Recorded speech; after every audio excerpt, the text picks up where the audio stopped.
دین اسلام غالب د ایمان یو رنگ چړاو شو د کوپر لوی لوی طاقتونه ودرزیدل چې د اسلام نوم یې واورېده نو اسلام په ټوله دنیا کې غالب شو دې پورې اسلام غالب شو دومره ښکلی دور راغی چې د رسول الله صلی الله علیه وسلم هر پیغام ګوټ ګوټ ته ورسېده خلقو د جاهلیت نمونه ختم کړل وی دین اسلام راغی ښکلي ښکلي نمونه ورله د الله حبیب کېښودل وی د جاهلیت نمونه ختم کړئ ښه نو د جاهلیت نمونه یې ختم کړل او د دواړو جهانو سردار ورله ښکلي ښایسته ښایسته نمونه کېښودل ښکلي ښکلي د اسلام مطابق نمونه یې ورله کېښودل او دا غلط نمونه ختم کړئ هغه یې ختم کړل او نبی کریم صلی الله علیه وسلم ورله ښکلي نمونه کېښودل اعلان یې وکړو نبی علیه السلام صحابو ته وی ای صحابو نمونه ښکلي ږدئ قیامت کې چې تاسو را بللی شئ نو ستاسو او ستاسو د پلارانو نمونه به اغستل شي چې اواز کیږي نو ستا او ستا د پلار نوم به اغستل شي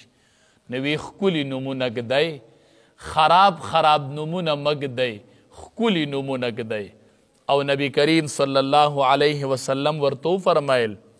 وی نمونه ږدئ د انبیاو نمونه دا ځان له ږدئ د پیغمبرانو نمونه او بیا ورته وفرمیل وی احب الاسماء په ټولو نمونه کې غوره نمونه چې دي هغه عبدالله او عبدالرحمن دي دا په ټولو نمونه کې ښکلي او محبوب نمونه دي او وی واصدقها اصدق درته پکې وښیمه چې زیات رښتیني نمونه کم دي وی حارس او حمام حارس په سا سره حالف حو روثا حارس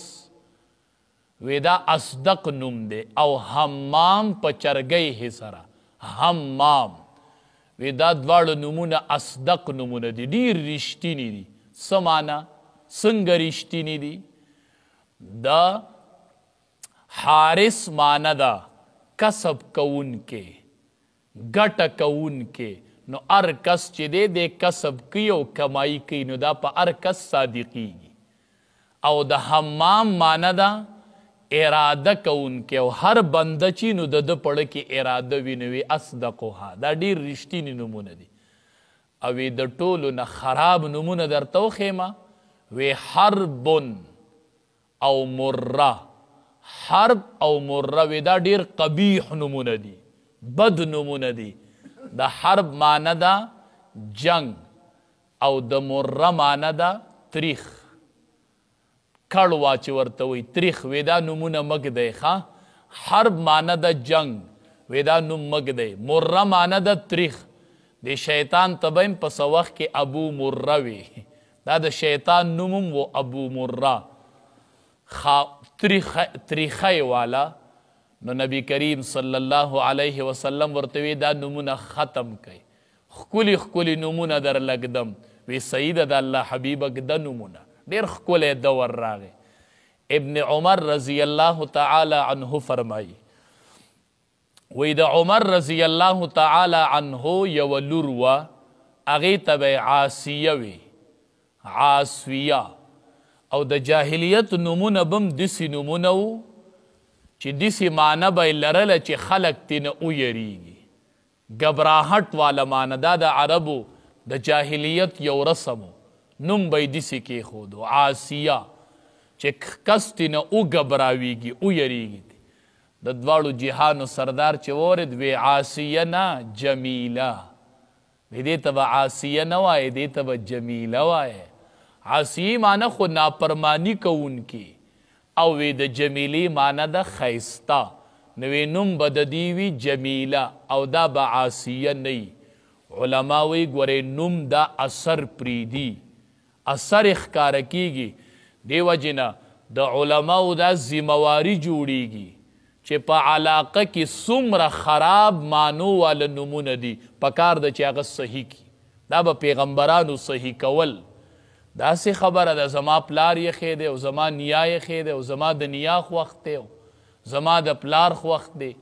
سعید ابن مسیب رحمت الله علیه ټول خلک یې پیژني، دا تابعي دی، تابعي.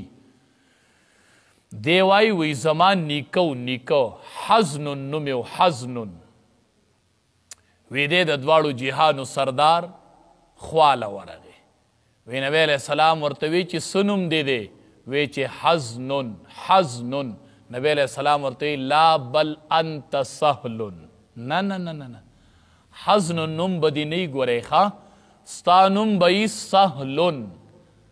د حزن معنی د سختی او د سهلن معنی د اسانی. نو د الله حبیب ورته وی حزن نوم به دې نه یي ښه، سهلن به دي. وی ده ورته وی چې نه ماله چې مې پلار نیکه کم نوم یخی دی نو زه هغه نه بدلوم. وی دقه نوم یې پاتې شو. سعید ابن مسیب رحمت الله علیه وی وی د هغې نوم اثر و چې زمونږ په خاندان کې همیشه سختۍ پریشانۍ راللي. وی کاش وی زه ارمان کومه. سعید ابن مسیب رحمت الله علیه څوک و؟ علماو نه یې تپوس کوي وی کاش زه ارمان کومه چې زما نیکه ته د دواړو جهانو سردار ووي چې ستا نوم به سهلونی، نو کاش چې زما نیکه پې ښه کړی وی او زما د نیکه نوم یې سهلون وی نو ډېره ښه به وه. خو ده پې ښه ونه کړل، حزنون نوم یې پاتې شو او د هغې معنی وه سختی او پریشانی. بس د ډېر وخته پورې زمونږ خاندان کې هغه سختۍ را روانې